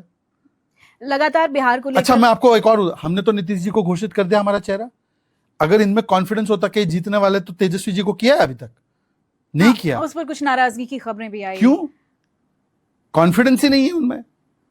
ये मैं कह रहा हूं ना, तो तेजस्वी जी तो कितना बुरा उनको लगा कि वोटर अधिकार यात्रा जैसे समाप्त हुई, अगले दिन वो अपनी यात्रा निकालने लगे और बोलने लगे कि 243 वो उनकी स्ट्रेटेजी का एक पार्ट हो क्या सकता है। स्ट्रेटेजी है ये क्या स्ट्रेटेजी है? वो बोल रहे कि आप राहुल जी को मैं अगला प्रधानमंत्री घोषित कर रहा हूं, जो चुनाव होने नहीं, अभी हुए नहीं है, जिसकी कोई वैकेंसी नहीं है, और जो चुनाव होने वाले उसमें राहुल जी तेजस्वी जी को डिक्लेयर करने को तैयार नहीं। ये क्या स्ट्रेटेजी है? जनता तो समझ गई कि ये दोनों नवाबजादे जो है ना, नेपो किड्स है दोनों, ये दोनों नेपो किड्स को ही निकालना है। वहां की जेंजी इन दोनों को निकालने वाली है। नेपाल का हाल होने वाला है। नेपाल, देखिए, नेपाल और भारत की तुलना नहीं हो सकती। भारत के लोकतांत्रिक संस्थाएं बहुत मजबूत है, आंबेडकर जी के संविधान की संस्थाएं बहुत मजबूत है। तो हम लोग तो हमेशा 2014 से ही नेपो किड्स को आईना दिखा रहे हैं, हमारे यहाँ के जेंजी। अच्छा शहजाद, क्षेत्रीय दलों पर थोड़ा बात करते हैं। क्या भूमिका रहने वाली है उन लोगों की? क्योंकि लगातार बयान आ रहे हैं, वो अपने आप को बहुत मजबूत स्थिति में वहां देख रहे हैं। तो आपको क्या लगता है कि क्षेत्रीय दल बिहार में कहां स्टैंड करें? देखिए, हम लोग एक NARA नारा लेकर चलते हैं, नेशनल एम्बिशन रीजनल एस्पिरेशन, और ये नारे के साथ पूरे सारे क्षेत्रीय दल हमारे साथ इसलिए जुड़ते हैं। मोदी जी भी तो क्षेत्रीय नेता ही थे ना, गुजरात से आए। हमारे यहाँ के जो लीडर्स है वो स्टेट से उठकर आए, तो इसीलिए वो क्षेत्रीय जनभावनाओं को, क्षेत्रीय पार्टियों की चीजों को बहुत अच्छे से समझते हैं। और इसीलिए एनडीए का गठबंधन, देखो कितना बड़ा गठबंधन, एनडीए का मजबूत गठबंधन कैसे तीसरी बार सरकार बनाया, क्योंकि हम क्षेत्रीय दलों का सम्मान करते हैं। दूसरी ओर कांग्रेस पार्टी, जिन्होंने क्षेत्रीय दलों को खत्म करने का काम किया, आज वो उन्हीं के कंधे पर चढ़कर उन्हीं के वोट बैंक को चूसने में लगी, इसलिए तो इनका टकराव हो रहा है। आप कह रही थी ना आरजेडी नाराज है, क्यों नाराज है? दोनों का एक ही तो वोट बैंक है, एम एक ही वोट बैंक है। अब वो बोलता है कि मैं बड़े मियां हूं, नहीं बोलता मैं बड़ा मियां हूं, बोलता तू छोटा मियां है। सब एक ही उसके, वो कहते ना एक फूल अनेक बीमार, वो क्या एक अनार 100 बीमार, एक अनार 100 बीमार। तो एक अनार है और वहां पे 100 बीमार है उसके पीछे। एक आरजेडी है, एक कांग्रेस है, समाजवादी पार्टी है, वो सब बीमार है उसी अनार के पीछे। अच्छा, इतने बीमार है उस अनार के पीछे कि भाई देखिए, वहां पे तो इमारत शरिया के कॉन्फ्रेंस में जाके बोल रहे कि देश के संविधान का कानून लागू नहीं होगा। बताइए, गांधी मैदान में जहां पर लालू जी ने एक समय लड़ाई लड़ी थी कि इमरजेंसी में संविधान की हत्या हो रही थी, उसी लालू जी के सुपुत्र जाकर इमारत शरिया का कॉन्फ्रेंस, वक्फ कानून जो है वो वक्फ कानून को मैं कचरे के डिब्बे में डाल दूंगा। बताइए, शरिया फर्स्ट की बात कर रहे हैं। ये सब एक अनार के पीछे 100 बीमार। वक्फ को लेके भी बहुत कंट्रोवर्सी रही कि एक कंट्रोल करने की कोशिश हो। क्या कंट्रोल करने की कोशिश की? ये तो वक्फ का संशोधन SSS है। SSS क्या? सामाजिक न्याय, संविधान सुरक्षा और सुशासन, ये तीनों चीजों को स्थापित करता है। ये वक्फ मोदी जी घर से थोड़ी लेकर आए कि भाई वक्फ में संशोधन करना है। ये तो सच्चर कमेटी रिपोर्ट में लिखा था, ये तो रहमान खान रिपोर्ट में लिखा था। ये मुसलमानों की मांग थी कि गरीब गुरबा, ये पसमानदा मुसलमानों को उनका अधिकार मिले। ये मुद्दा इतना बड़ा कैसे हो गया? अचानक से कुछ नहीं है, कई वर्षों से है ये। सबसे ज्यादा भ्रष्टाचार अगर कहीं होता है तो वक्फ में होता है। आपको पता है वक्फ की कितनी प्रॉपर्टी है? 40 लाख एकड़। इनकम क्या आती है? 160 करोड़। कहां जाता है ये पैसा? कौन खाता है? वक्फ की प्रॉपर्टी पे 10 हॉस्पिटल के नाम बता पाएंगे मुस्लिम के लिए काम करने वाले? नहीं बता पाएंगी। तो मुस्लिम महिलाओं के अधिकार कहां थे इसमें? इसको लेकर हमारे पास कोर्ट्स हैं, नहीं, कोर्ट में ही तो नहीं जा सकते थे। पुराने वक्फ के कानून में मान लो वक्फ बोले कि ये मुझे अच्छा लग रहा है स्टूडियो, ये मेरा, फिर आप बोले ये आपका कहां से हो गया? तो वो बोलेगे आओ वक्फ ट्राइब्यूनल पे। फिर आप वक्फ ट्राइब्यूनल जाएंगे और वक्फ ट्राइब्यूनल बोलेगा कि आप एविडेंस पेश करो कि ये आपका है। उनको पेश करना चाहिए ना कि ये वक्फ का है, नहीं, कानून ही उल्टा है। और फिर उसके बाद अगर मान लीजिए कि वो आपको डिस्प्रूव कर दे तो आप कोर्ट भी नहीं जा सकते। ये कानूनी व्यवस्था थी संविधान के खिलाफ, किसी और के पास नहीं, जैन के पास नहीं, हिंदू के पास नहीं, ईसाई के पास नहीं। वक्फ ने ऐसे अतिक्रमण करते करते पार्लियामेंट की बिल्डिंग मेरी, वो महाकुंभ की जमीन मेरी, 1500 साल पुराना मंदिर मेरा। उसको लेकर कोई रिकॉर्ड है? उन्होंने बोला ये सब बातें, कोर्ट में गया, ताजमहल एक बार क्लेम कर दिया वक्फ ने। इसको लेकर कोई रिकॉर्ड है? किस चीज के बारे में? ताजमहल पर कब्जा कर? हाँ, कोर्ट में गया बकायदा, वक्फ ने बोला ताजमहल मेरा है, ठीक है। तो कोर्ट में मामला गया तो कोर्ट ने वक्फ वालों से पूछा, सुन्नी वक्फ बोर्ड से, कि कागज दिखाओ कि शाहजहां ने तुम्हें वक्फ किया था, मुमताज जी के लिए नहीं बनाया था। तो कागज नहीं पेश कर पाया, बताओ, वरना तो मुमताज महल के लिए जो बनाया शाहजहां ने उसको भी कब्जा कर देते। अच्छा, दूसरा मैं लॉजिकल पूछता हूं आपको। इस्लाम जो है, कुरान पाक जो है 1400 साल पहले नाजिल हुई, उसके बाद ही वक्फ आया। इन्होंने 1500 साल पुराना शिव मंदिर क्लेम कर दिया। कैसे? तब तो वक्फ ही नहीं था, कैसे क्लेम कर दिया? महाकुंभ तो लाखों वर्षों से हो रहा है, महाकुंभ की जमीन क्लेम कर दी। अपने आर्मी की जमीन क्लेम कर दी बंगाल में, fort Williams. Eden garden, cricket का मैदान क्लेम कर दिया। अच्छा, बाकी सब छोड़ो, क्रिश्चियन की भी जमीन मुनब्बम में क्लेम की, तो क्रिश्चियन समाज बोल रहा है कि भाई हमारी जमीन छोड़ो। अब वो भी सांप्रदायिक है क्या? अभी आपके हरियाणा में यमुनानगर में गुरुद्वारा क्लेम कर दिया, सिखों की जमीन क्लेम कर दी। ये जहां उसको अच्छा लगता है रुमाल फेंक देता है, बोलता है मेरी जमीन है। ऐसे थोड़ी होता है। जबान से क्लेम करने का तो कोई आधार है नहीं। नहीं, सब जबान ही क्लेम हो रहा है। फिर वो जाके वक्फ ट्राइब्यूनल में बताना था, फिर वक्फ ट्राइब्यूनल फाइनल फैसला कर देता था, कोर्ट में आप जा नहीं सकते थे। तो यही व्यवस्था को हमने संविधान सम्मत बनाया है, हमने किसी की जमीन नहीं ली है। ये तो सीए में भी बोलते थे, सीए आएगा, मुस्लिमों की नागरिकता छिन जाएगी, कितने की छिनी, दंगे करवा दिए। वक्फ के नाम पे भी मुर्शिदाबाद में दंगे करवा दिए। एको की जमीन नहीं छीनने वाली, एको की मस्जिद पे जमीन नहीं जाने वाली। पर अभी तो सुप्रीम कोर्ट में भी आ गया ना वक्फ, और क्या निकला? सुप्रीम कोर्ट ने स्टे लगाया क्या कानून पे? नहीं लगाया। पर ये हेट्रेड का जो माहौल है, इसमें बहुत सारे एक्टिविस्ट। हेट्रेड कैसे? यूसीसी से हेट्रेड कैसे पैदा होता है? 3 तलाक जो 50 मुस्लिम देशों में नहीं है, वो यहाँ पे अगर बैन हो जाए और कानून सुप्रीम कोर्ट बनाने बोले तो हेट्रेड हो जाता है। ये कैसे हो जाता है? बहुत सारे एक्टिविस्ट जो है वो आपसे कौन है एक्टिविस्ट? ये कांग्रेस के सब दुकानदार है।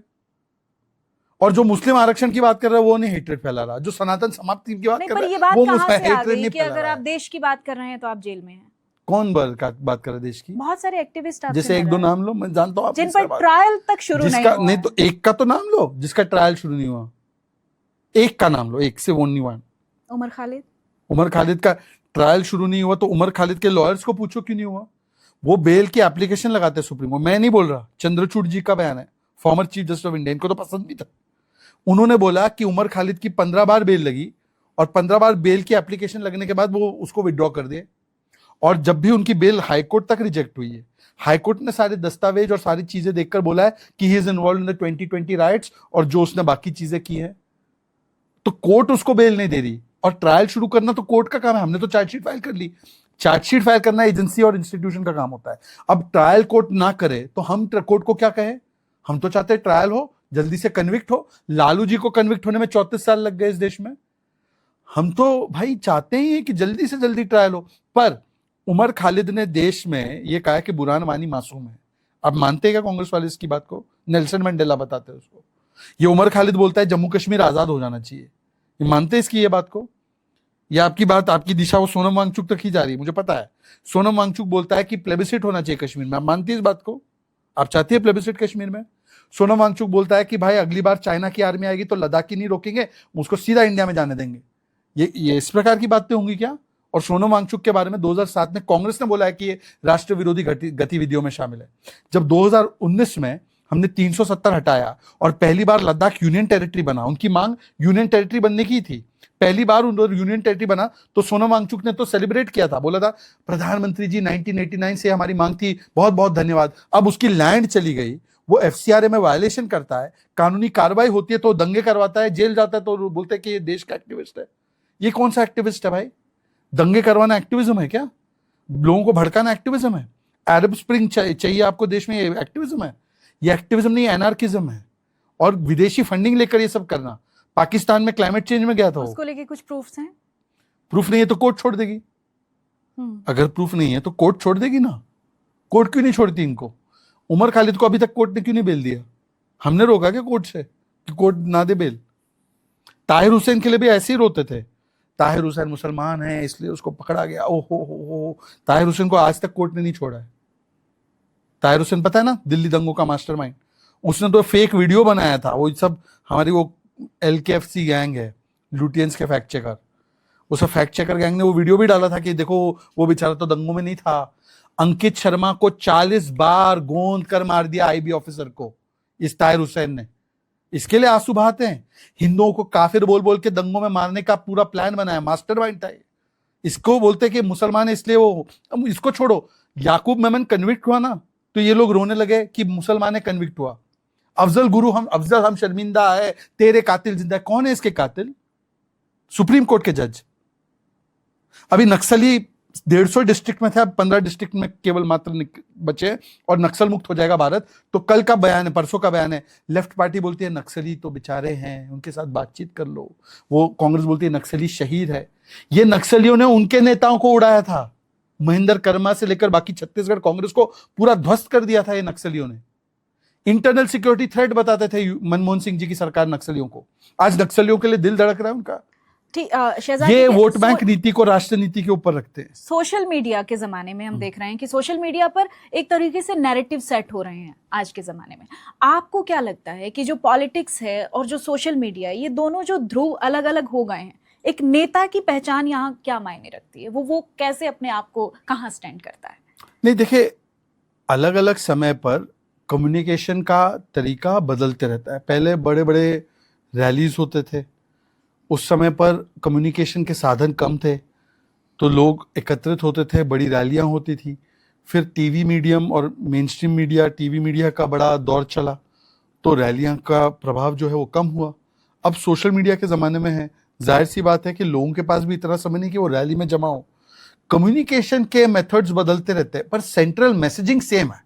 सेंट्रल मैसेजिंग सेम है। और इसीलिए आप देखिए बीजेपी की मैसेजिंग, चाहे बड़ी रैली हो, टीवी मीडिया हो या सोशल मीडिया हो, हमारी मैसेजिंग बहुत क्लियर है, nation first, zero tolerance on corruption, zero tolerance on terrorism.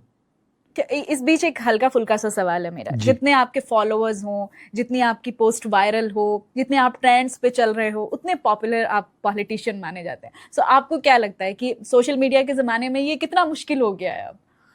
नहीं, ये मुश्किल मतलब वो तो अब चलिए लोग देखते हैं, लोग पसंद करते हैं, पर मैं वही कह रहा हूँ ना, सोशल मीडिया नहीं होता तो कोई और मीडिया होता तो वो नहीं है। लोग पॉपुलर इसलिए मानते हैं आपको क्योंकि आप देश के लिए बात करते हैं। आप समझ नहीं पा रहे हो राहुल गांधी क्यों आज लोग उसको इतना हेट करते हैं या राहुल गांधी को क्यों रिजेक्ट करते हैं। इसलिए नहीं क्योंकि प्लेटफॉर्म पे वो जुड़ नहीं पा रहा, सोशल मीडिया पे वो भी एक्टिव है, पर उनके पास जो कहने की बातें लोग उससे कनेक्ट नहीं कर पा रहे। तो मेन चीज प्लेटफॉर्म नहीं है, मेन चीज आप बोलते क्या, आपके विचार है। विचार अगर देश के लिए हो तो लोग आपसे जुड़ते हैं, आपकी पॉपुलैरिटी बढ़ती है। अच्छा शहजाद, जब मैंने शुरू किया था तब राहुल गांधी से ही हम शुरू हुए थे और अभी भी हम राहुल गांधी पर ही हैं। तो आपको लगता नहीं कि आपका कांग्रेस के प्रति जो लगाव रहा या आपने किताबें पढ़ी उससे आप प्रभावित हुए और फिर आप कांग्रेस पार्टी में एंटर किए, लेकिन ये लड़ाई एक ही व्यक्ति से शुरू होकर एक ही व्यक्ति तक आई। देश का नेता प्रतिपक्ष कौन है? राहुल गांधी। अगर राहुल गांधी में क्षमता नहीं है तो ऑपोजिशन पार्टी किसी और को बनाए, हम उसके बारे में बात करेंगे। उन्होंने अपना नेता बनाया है। कांग्रेस पार्टी में आपके कोई फेवरेट लीडर भी है क्या? हाँ है ना, सारे थरूर जी हैं, ओके, मनीष तिवारी हैं। बातें होती हैं आपकी? मेरी क्यों बात होगी उनसे? बातचीत भी नहीं होती है? नहीं, मैं तो बातचीत कर, पॉलिटिक्स अलग है वैसे तो फोन मैं तो बातचीत कर लूंगा। मेरी बातचीत करने के बाद उनके साथ क्या हो जाएगा? क्या हो अब जाएगा? थरूर जी ने एक बार क्या बोला कि ऑपरेशन सिंदूर अच्छा हो गया, उसमें भारत ने पाकिस्तान को खूब ठोका। आपके बातचीत करने से क्या हो जाएगा? नहीं, मैं आपको वही बता रहा हूँ। हाँ। मेरी बातचीत तो छोड़ो, मैं तो कांग्रेस पार्टी के लिए तो उनके परिवार का बहुत बड़ा गद्दार हूँ। इन्होंने तो, थरूर जी ने तो केवल देश की सेना की प्रशंसा की तो उनको साइडलाइन कर दिया। मैं यही कह रहा हूँ, कांग्रेस में तो इमरजेंसी आज भी छाई हुई है। कांग्रेस पार्टी के लोग जिस माहौल में रहते हैं, अच्छा, उनका बड़ा डर है उनको हाईकमांड का। सिर्फ एक बार कांग्रेस पार्टी में आप एक दिन के लिए दोबारा जाएं तो आप क्या बदलेंगे? नहीं, कांग्रेस पार्टी में मैं तब जाऊंगा जब नहीं, अब मान लीजिए कि अगर आप कांग्रेस पार्टी में एक दिन के लिए चले जाते हैं तो कांग्रेस पार्टी में क्या सबसे बड़ा बदलाव करेंगे? मैं आपको बता रहा हूँ ना, आपका सवाल ही ये ठीक नहीं है, क्योंकि मैं तो 10 साल रहा हूँ कांग्रेस में, बदलने की कोशिश ही तो की। अब एक बीच में दौर आ गया है, आपने बीजेपी की पॉलिटिक्स भी की है, आपने और अच्छे से एनालिसिस किया है कि क्या बेहतर हो सकता है कांग्रेस पार्टी। देखिए, कांग्रेस में तो एक ही चीज बदलने की है भाई। बताइए, जो मेन समस्या है कांग्रेस की, वो तो एक परिवार के केंद्रित है। वो वही तो प्रॉब्लम है उनकी कि ये कांग्रेस पार्टी नहीं, एक पारिवारिक कंपनी है। पर प्रॉब्लम यह है कि भाई हम जब 10 साल रहकर नहीं बदल पाए तो एक दिन में जाके कैसे बदलूंगा? वो है ही कबीला है, कबीला मानसिकता है, तो कबीला मानसिकता बदलने को तैयार ही नहीं है वो। अच्छा, राजनीति में कोई स्थायी दोस्त या दुश्मन तो नहीं होता है शहजाद, तो पॉसिबिलिटीज तो रहती। सिद्धांत तो स्थायी होते हैं हमारे। सिद्धांत तो जैसे देश के साथ समझौता नहीं कर सकते, सेना के ऊपर गाली गलौज नहीं कर सकते, भ्रष्टाचार के साथ हाथ नहीं मिला सकते, ये तो स्थायी है। ये तो तब जब मैं कांग्रेस में था तब भी मेरे सिद्धांत है। इसीलिए तो कांग्रेस में मेरी जो है पोजीशन को इतने साइडलाइन कर दिया गया। जब आप सिद्धांतों पर चलते हैं तो आपका जो प्रतिनिधित्व होना चाहिए, जिस जगह पर आपको होना चाहिए, कई बार आप वहां नहीं होते हैं, तो ये मलाल कभी कभी रहता है क्या? नहीं, कभी नहीं होना चाहिए, क्योंकि सिद्धांत, जितना आप सिद्धांतों के साथ आप वफादार रहेंगे, आपका कद बढ़ता जाएगा। पद हो सकता है कि सिद्धांत छोड़कर पद मिले, पर वो पद की कोई अहमियत नहीं है। कद के लिए काम कीजिए सिद्धांतों को पकड़ते हुए। और इसीलिए जिन लोगों ने सिद्धांतों को नहीं छोड़ा, जैसे मोदी जी, 8500 दिन हो गए, उन्होंने एक दिन छुट्टी नहीं ली है। राष्ट्र प्रथम के सिद्धांत पे आज तक चलते आ रहे, और इसीलिए उनका कद इतना बड़ा हो गया कि पद फिर आपके पैर छूती है। लेकिन जब तक आपके हाथ में पावर नहीं होगी तो आप बदलेंगे कैसे चीजों को? जो आप अपने दिमाग में खाका गढ़े हुए हैं कि देश ऐसा होना चाहिए, जब तक आपके हाथ में पावर नहीं है, आप एक महात्मा गांधी जी के हाथ में पॉलिटिकल पोजीशन की पावर थी क्या? नहीं थी। बाला साहेब ठाकरे जी के हाथ में डायरेक्ट पॉलिटिकल पोजीशन की पावर थी क्या? नहीं थी। चीजें पॉलिटिकल पावर से नहीं केवल बदलती है। पॉलिटिकल पावर तब आती है जब आप समाज के बीच में या राष्ट्र के बीच में आपकी वो जगह बन जाती है, वो कद बन जाता है, तब पद अपने आप आ जाता है। या पद ना भी हो तब भी आप उस कद से सामाजिक बदलाव ला सकते हैं। मैं वही कहने की कोशिश कर रहा हूं आपको। आचार्य विनोबा भावे, इतने बड़े बड़े हमारे देश में महान साधु संत रहे हैं।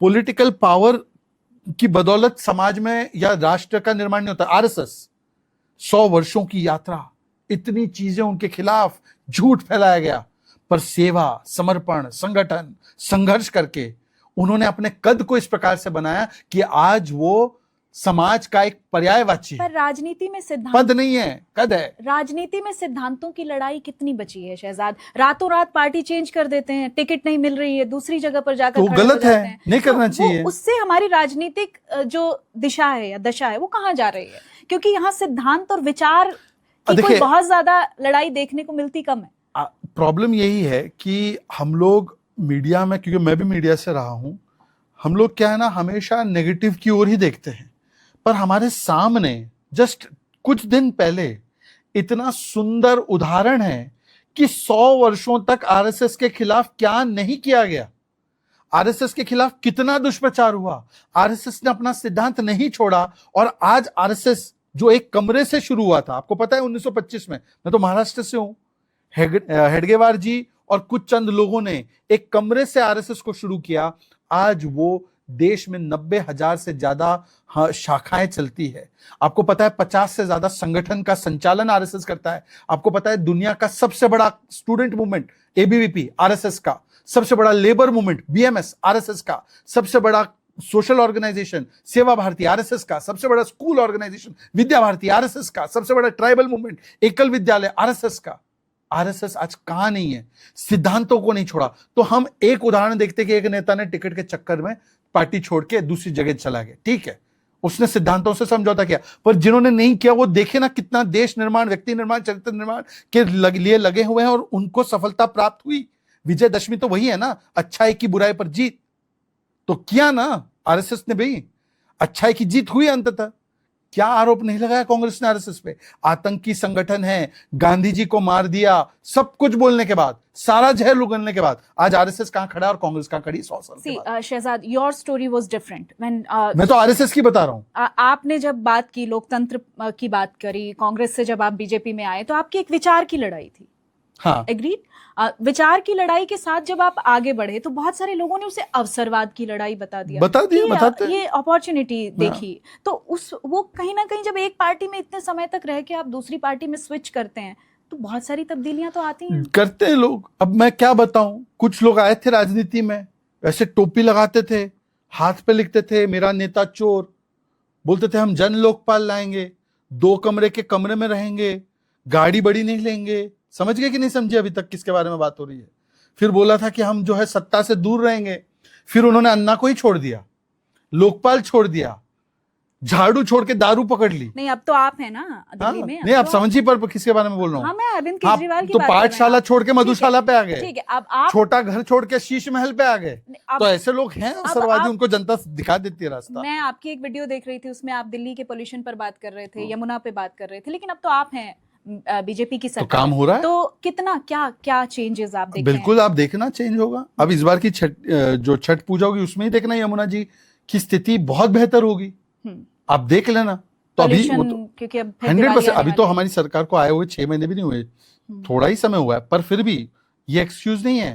पहले दिन से, पहले घंटे से रेखा गुप्ता जी और उनकी पूरी टीम जिस प्रकार से लगी हुई है, मैं आपको उदाहरण देता हूं। आप देखिए, पहले तो अभी नोटिस करेंगी तो वन ऑफ द क्लीनेस्ट ये लास्ट 2 महीने रहे हैं पोल्यूशन के हिसाब से। पर रियल टेस्ट टाइम आएगा जब अक्टूबर, नवंबर, दिसंबर का वक्त आएगा और जब पराली वगैरह जलेगी पंजाब में।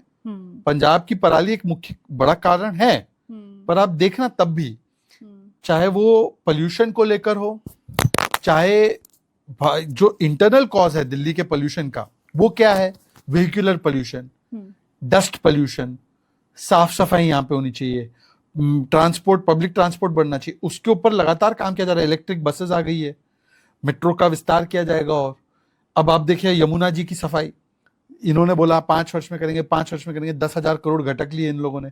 यमुना जी की सफाई रोज आपको परवेज जी, और कल ही 2-3 दिन पहले ही रेखा जी और परवेज जी सब लोग यमुना जी पे वो बोट राइड करके देख रहे थे कि क्या कितनी सफाई हो रही है। काम ये पूरा करने में समय लगेगा, पर आपको विजिबल चेंजेस तो नजर आएंगे। नहीं, ये यही आम आदमी चाहता है। बाकी सब छोड़ो भाई, अभी कितनी बारिश हुई, इस बार का बारिश बहुत हाई था, आपने देखा होगा। अभी तो हाँ। जैसे अभी दशहरा भी हम नहीं मना पाए ठीक से, क्योंकि बारिश हो गई तो रावण ही झुक गया पानी में। पर मैं कह रहा हूं कि फिर भी आप देखना कि जितना वाटर लॉगिंग होता था, जी, ईमानदारी से मैं बोल रहा हूँ, ईमानदारी से, आप क्योंकि दिल्ली एनसीआर में घूमती होंगी, उतनी अनुपात में कम हुआ है वाटर लॉगिंग। मिंटो ब्रिज उसका एक बड़ा उदाहरण है। मिंटो ब्रिज भर जाता था एक बारिश में, अब मिंटो ब्रिज भी नहीं भरता। और बाकी की जगह पर थोड़ा थोड़ा डिसिल्टिंग करा के, नालों को क्लीन करा के, ताकि वो पानी जो है वो वाटर ड्रेन में फंस ना जाए, तो वो सारी चीजें हो रही है। और वो धीरे धीरे करके आप देखना, 1 साल तो देना पड़ेगा सरकार को, किसी भी सरकार को, ये सारे बैकलॉग इश्यूज बिल्कुल, को, उसमें वो पर एक आपको उसका natural विजिबल time चेंज है। अभी दिख रहा है। हाँ, वाटर लॉगिंग इतनी नहीं हुई जितनी की पहले होती थी। इतनी बारिश अगर अरविंद केजरीवाल के जमाने में होती तो एक नाव आप खरीद लेती। आपको भी पता है, बग्गा जी वाली नाव, वो खरीद के जाना पड़ता। ओके शहजाद, मैं थोड़ा कुछ पर्सनल सवाल हाँ। करूंगी आपसे, जहां आप कंफर्टेबल रहें आप जवाब दें। अब एक बहुत मैंने कई जगह पढ़ा है कि जिंदगी में ये हुनर भी आजमाना चाहिए, जंग अगर अपनों से हो तो हार जाना चाहिए। मैं कहाँ बोल रही हूँ वो आप शायद बेहतर समझ रहे होंगे। बहुत है पब्लिक डोमेन में इस तरह के सवाल आपके लिए, लेकिन कभी कभी याद आती है क्या कि एक भाई पार्टी की वजह से मुझसे अलग हो गया, या आपने मेरे जो विचार की आपने वजह बात की है, आप आती हो कुरुक्षेत्र की पवित्र भूमि से। अगर ये सिद्धांत कुरुक्षेत्र की भूमि में अपनाया जाता तो क्या कृष्ण जी खुश होते? आप हमेशा कहते हैं नहीं, कि कृष्ण कौरवों जी और ने पांडवों की नहीं, लड़ाई। कृष्ण जी ने क्या समझाया अर्जुन को? वो तो इससे पूरा विपरीत है। कृष्ण जी ने तो समझाया कि जंग अपनों से भी हो तो सिद्धांतों के सामने कभी मत झुकिए। तो मैं तो कृष्ण जी की मानूंगा।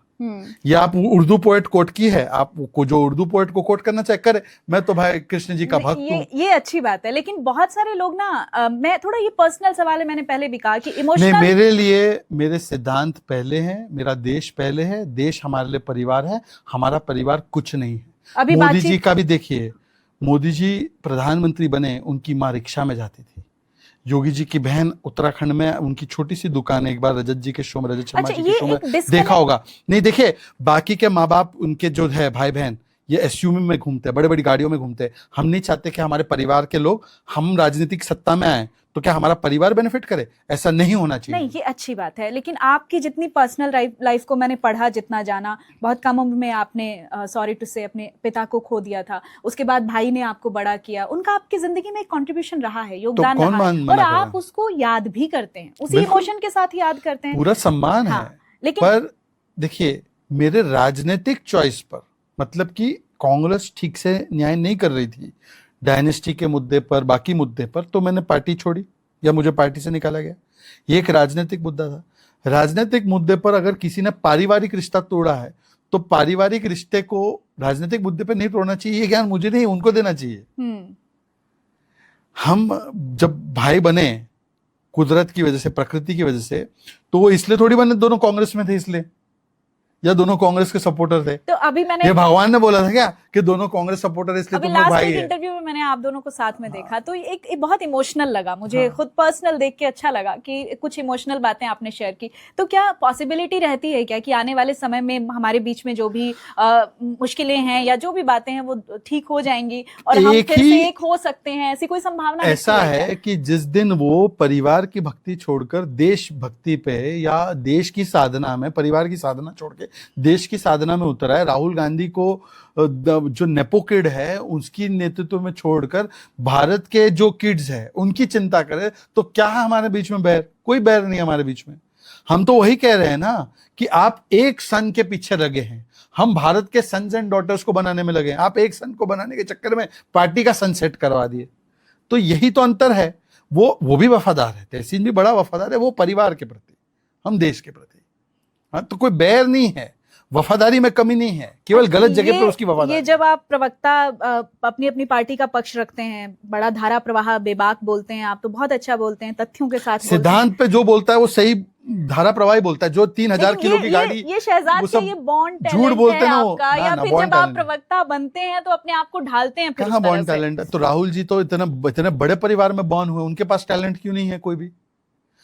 चलो बॉर्न ही है, टैलेंट बर्थ से ही आ रहा है।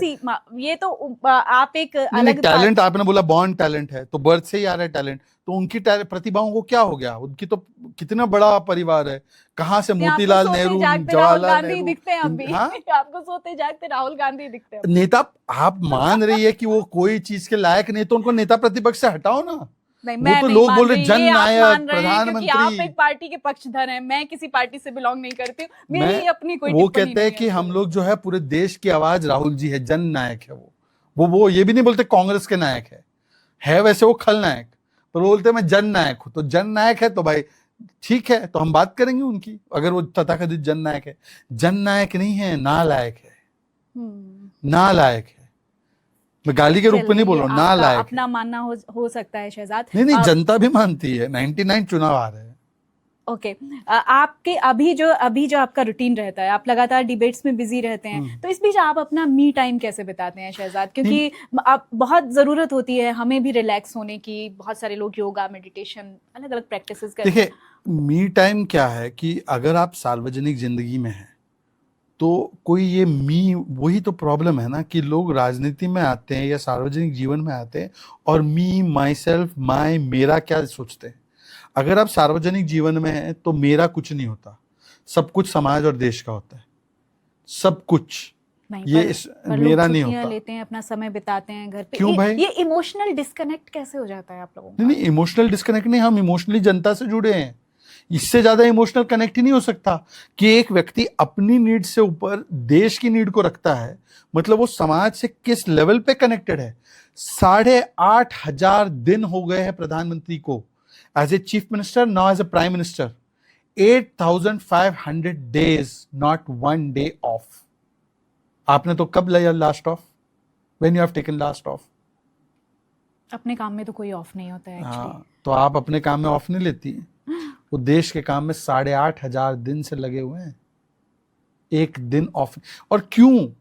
क्योंकि इसलिए नहीं क्योंकि कोई महानता दिखानी है।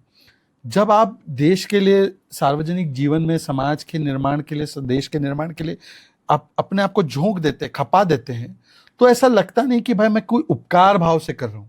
ऐसा लगता है कि भाई मेरा काम ही है कि मैं अपने देह को दिव की तरह जलाते रहूं, क्योंकि जनता मेरे लिए देव है। अच्छा मैसेज है। किताबें पढ़ते हैं शहजादा? अभी किताबें क्या है कि किताब वो वाली ट्रेडिशनल किताब से नहीं, हम फोन पे पढ़ते रहते हैं। लास्ट किताब कब पढ़ी थी? अब मैं बताऊंगा लास्ट किताब और नाम बताऊंगा तो आप बोलेंगे आप तो बड़े पूरे भक्ति हैं। क्या बताइए ना। मैंने अभी वो प्रफुल्ला केटकर जी ने लिखी है 100 वर्ष आरएसएस के, जो है रिजॉल्व फॉर सेल्फलेस सर्विस, किताब का नाम है। आरएसएस पर उसका उन्होंने व्याख्या की है रिजॉल्व फॉर सेल्फलेस सर्विस, ये आरएसएस का मतलब। तो 100 वर्ष के उस पे वो जो किताब उन्होंने लिखी आरएसएस की यात्रा पे, वो पढ़ी है। फिर आरएसएस के ऊपर एक और किताब सुनील आम्बेडकर जी ने रखी है, म्यूजिक, वो पढ़ी है। म्यूजिक सुनते हैं? हाँ बहुत सुनता हूँ। हाँ, पंजाबी गानों के तो फैन है आप? हाँ, पंजाबी गानों के, हिंदी गानों के, मुझे लिरिक्स पसंद है। गाने में मतलब लास्ट गाना कौन सा सुना था? मैं भजन सुनता हूँ ज्यादा। अच्छा, हाँ तो बताइए फिर क्या सुना? नहीं, मेरा फेवरेट तो सबको पता ही है, अच्युतम केशवम गाते हैं। फिर अभी जैसे अभी दिवाली आ रही है तो जुबिन नौटियाल का वो बड़ा फेमस है, मेरे घर राम आए हैं। वो राम मंदिर के समय पर भी काफी वो सुनता था। अच्छा, पॉलिटिक्स में आने के बाद म्यूजिक का टेस्ट भी बदल जाता है क्या? थोड़ा नहीं, पहले से ऐसे ही था। तो लोगों को क्या लगता है कि ये सनातनी, मुसलमानी सब मुझे ताने कसने के लिए बोलते हैं, पर हमारे यहाँ पे जहाँ मैं पैदा हुआ हूँ या हमारे घर में जो कल्चर रहा है वो बहुत ही ऐसे रहा। हमारे घर में गणपति जी, हमारे घर में कृष्ण जी, हमारे घर में हम इसको मजहबी रूप में नहीं देखते। हमारे यहाँ पे तो लोकमान्य टिळक जी ने गणेश चतुर्थी और शिव जयंती शुरू की थी, तो महाराष्ट्र में सबसे ज्यादा, पुणे में तो बहुत सेलिब्रेट होती है। और उसमें तो देखेंगे तो कोई हमारे घर के लोग ही उसको ऑर्गेनाइज कर रहे हैं, ऑर्गेनाइज करवा रहे हैं या एकत्र कर रहे हैं सबको। तो ये हमारे जो वो पंढरपुर यात्रा जाती है तो वो हमारे घर आते हैं तो रुकते हैं, आराम लेते हैं, फिर आगे बढ़ते हैं चलते चलते। ये हमारे लिए हमारी संस्कृति का हिस्सा है, ये हमारे लिए कोई मजहबी हिस्सा नहीं है। ये तो हमको देखते हैं बहुत कम, मुझे इंटरेस्ट नहीं है ज्यादा फिल्मों में। पर लास्ट फिल्म कौन सी देखी थी? फिल्म देखी तो नहीं थी, पर मैं वो फिल्म के ट्रेलर में गया था, अजय। जो योगी आदित्यनाथ जी के ऊपर शायद बनाई गई है, शांतनु गुप्ता उसके लेखक है। तो मैं ट्रेलर में, मतलब उसके वो प्रीमियर में गया था, पर सिर्फ फोटो खिंचवा के आ गया, मूवी देखने का टाइम नहीं था। और कॉमेडी शोज देखते हैं? कॉमेडी शो देखता हूँ। मैंने फिल्म देखी है लास्ट, वो एक अच्छी कमर्शियल फिल्म जो देखी है वो अक्षय कुमार की केसरी चैप्टर 2 देखी थी। जो सी शंकरन नायर, जिन्होंने केरला से उठकर वो जलियांवाला बाग के केस, अच्छा वो कांग्रेस के अध्यक्ष रहे, ओनली मलयाली अध्यक्ष, इतने यंग एज में, पर उसको भी कांग्रेस ने भुला दिया।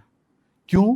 क्योंकि उन्होंने, आपको फिल्मों में भी कांग्रेस दिखती नहीं, है नहीं, वो शहजाद। अरे भाई मैं उन्होंने क्रिटिक किया था, उन्होंने जो नेहरू जी वगैरह की पॉलिसीज थी उसको बड़ा क्रिटिक किया, तो कांग्रेस ने अपने अध्यक्ष को ही गायब कर दिया।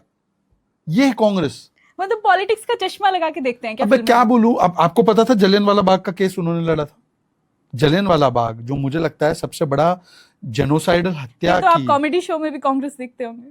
नहीं, कॉमेडी शो में कांग्रेस नहीं देखता हूँ, कांग्रेस ही कॉमेडी शो करती है। आपको पता था, आपने जब ये सवाल पूछा आपको पता था कि आपने अपने लिए ट्रैप ले कर दिया है। अब 3000 किलो की गाड़ी से जरा ज्यादा, अच्छा सुनिए, कॉमेडी सुनिए, कपिल शर्मा मार खा जाए बेचारा। देखिए कौन बोलता है कि एमआरपी का मतलब मिनिमम रिटेल प्राइस, पांडव के जमाने में डिमोनेटाइजेशन नहीं था, अच्छा, कोका जुबान कोला का शिकंजी। फिसलना भी तो एक बात होती है ना शहजाद। अरे वो ये तो जबान से बड़े- ज्यादा फिसल गए हैं, ये नियत फिसली हुई है इनकी, ये जबान फिसलने का कारण है। बताओ भाई कौन बोलता है ये कि, एक सेकंड, ये जबान फिसलने की बात आप करती हैं, शंकर जी ने संसार को निगला था क्या? ये जबान फिसलने का कि ये बुद्धि फिसली हुई है? हाँ, उनको कांग्रेस का चिन्ह दिख रहा है गुरु नानक जी के और बाकी लोगों के चित्रण में, बाकी भगवान और हमारे देवताओं के चित्रण में। तो ये जबान नहीं, मैं राहुल गांधी नहीं हूं, राहुल गांधी को मार चुका हूं, ऐसी बातें करते हैं वो बहकी बहकी सी। तो ये जबान फिसलने अच्छा, से नहीं अपनी है। किसी डिबेट में कभी लगा कि वाह क्या बात कही है मैंने, क्या पॉइंट? नहीं, मुझे ऐसे कभी नहीं लगता, मुझे तो लगता है हमेशा कि इससे अच्छा हो सकता था। मुझे सुधांशु जी की डिबेट में लगता है वाह सुधांशु जी ने क्या बोला है, वो तो हमेशा लगता है। तो हम सुधांशु जी के मतलब वो जो है ना, तो अब ये आपकी जैसे पैरों की 5 धूल। बजे डिबेट हुई, 6 बजे डिबेट हुई, जरा जरा सा टाइम मिलता है, टॉपिक्स बदलते रहते हैं, तो इसमें ये रिसर्च कैसे मैनेज करते हैं आप? 24 घंटा रिसर्च चलते रहता है, ऐसा कोई समय नहीं है जब हम ऑफ हो जाते हैं कि भाई क्या हो रहा है। अब जैसे आपका इन पॉडकास्ट कर रहा हूँ तो आपके सामने ही है, 2-3 फोन ऑन है, तो डेवलपमेंट देख रहा हूँ मैं कि क्या हो रहा है। तो जो भी मेन महत्वपूर्ण विषय होते हैं देश के, उसमें मैं लगातार इन्फॉर्म्ड रहता हूँ, या कम से कम 1 घंटे के बाद इन्फॉर्मेशन ले लेता हूँ कि क्या हुआ है, इसमें कोई डेवलपमेंट है। तो ये निरंतर काम है। मैं वही कह रहा हूँ, प्रॉब्लम क्या हुई है कि आप लोगों को लगता है कि 2 वेकेशन के बीच में एक हमारे नेता वर्क करते हैं, 2 वेकेशन लेते हैं, एक मलेशिया जाते हैं, फिर कोलंबिया जाते हैं, बीच में वो आते हैं भारत काम करने के लिए। तो आप लोगों को लगता है कि ये यही कल्चर है। Actually vacation is between 2 work mode.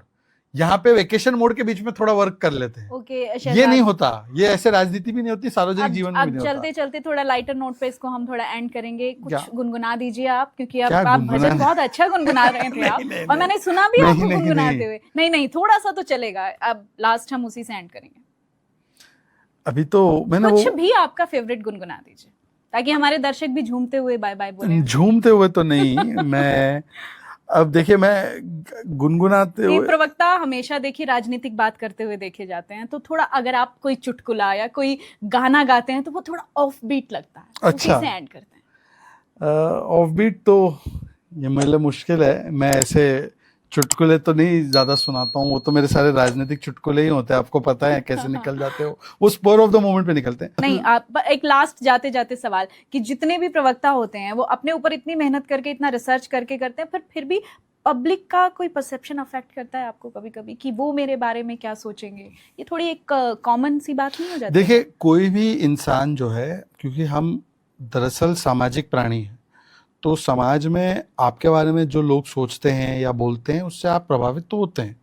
इंसान कोई आइसोलेशन में रहता नहीं है, पर पूरी जो सफलता तो नहीं कहूँगा, जीवन का रहस्य यही है कि आप बिना किसी चीज से अफेक्ट हुए, स्थिर रहते हुए, बाहर से एंडोर्समेंट नहीं, बाहर से लेजिटिमेसी नहीं, अंदर से लेजिटिमेसी जब आपको मिलती है कि आपकी अंतरात्मा बताती है कि आप सही कर रहे हैं, इस लेजिटिमेसी या इस वैलिडेशन के लिए ज्यादा प्रयास कीजिए। एक लास्ट मैसेज जो है यूथ पॉलिटिशियंस के लिए दीजिए शहजाद, क्योंकि यूथ को आज भी लगता है कि राजनीति में हमारी तब तक कोई जगह नहीं है जब तक हमारे ऊपर हमारा कोई रहनुमा नहीं है, या हमारे ऊपर किसी का हाथ नहीं। नहीं, मेरे ऊपर तो कोई रहनुमा का हाथ नहीं है, इसीलिए मैंने कहा। देखिए, राजनीति हो या जीवन हो, उसमें 3 P बड़े इंपॉर्टेंट है। P से परफॉर्मेंस, पर परफॉर्मेंस होने का मतलब ये नहीं है कि आप P से पेशेंस ना रखो, और पेशेंस के लिए सबसे जरूरी है कि P से परसिस्टेंस रखो। तो जो निरंतर काम करता है बिना विचलित हुए, बिना फल की अपेक्षा किए, और जो शांति से धैर्य बिना खोए काम करता है, उसको सही समय पर जो चीज उसकी अपेक्षा में नहीं है उससे भी ज्यादा मिलता है। पर इसके लिए आपको अपेक्षाएं, फल, चिंताएं, पीछे क्या हुआ, आगे क्या होने वाला है, पीस से प्रेजेंट में रहना है और निरंतर जो आपको उस समय पर करना है उसी समय पर ध्यान देना है। अभी इस समय पर मैं आपको जवाब दे रहा हूँ, बस इसी पे ध्यान है। अब 1 घंटे बाद क्या होना है वो 1 घंटे के बाद की चिंता है। अगर मैं 1 घंटे की आगे की चिंता करते हुए आपका जवाब देता तो ना मुझे उसका आनंद आता, ना मैं उसमें ठीक कर बिल्कुल पाता। बिल्कुल। तो सही समय पर सही चीजें होंगी, भरोसा रखिए, पर समय पर अपने प्रेजेंट में जिए। तो ये मेरा सबसे बड़ा नहीं, संदेश बहुत है। अच्छा मैसेज आप दे रहे हैं। देखिए, प्रेजेंट में जिए, आज में जिए, क्योंकि जो कुछ है वो इसी पल में है, इसका आनंद लीजिए। शहजाद, आपसे बात करके बहुत अच्छा लगा। मुझे भी बड़ा अच्छा लगा, और बहुत बहुत नफस धन्यवाद अंबालवी साहब का एक शेर है कि जी। उसे गुमा है कि हम्म। मेरी उड़ान कुछ कम है, हम्म। उसे गुमा है कि मेरी उड़ान कुछ कम है, मुझे यकीन है कि आसमां कुछ कम है। तो आपसे बात करके एक नई एनर्जी मिली, नो थैंक डाउट, यू। और बहुत अच्छा लगा आपसे बात करके। हमेशा आप तार्किक बोलते हैं, तथ्यात्मक बोलते हैं, और आज रूबरू होने का मौका भी मिला। तो बहुत बहुत शुक्रिया। युग चरण आपका बहुत बहुत आभारी है। जय श्री राम।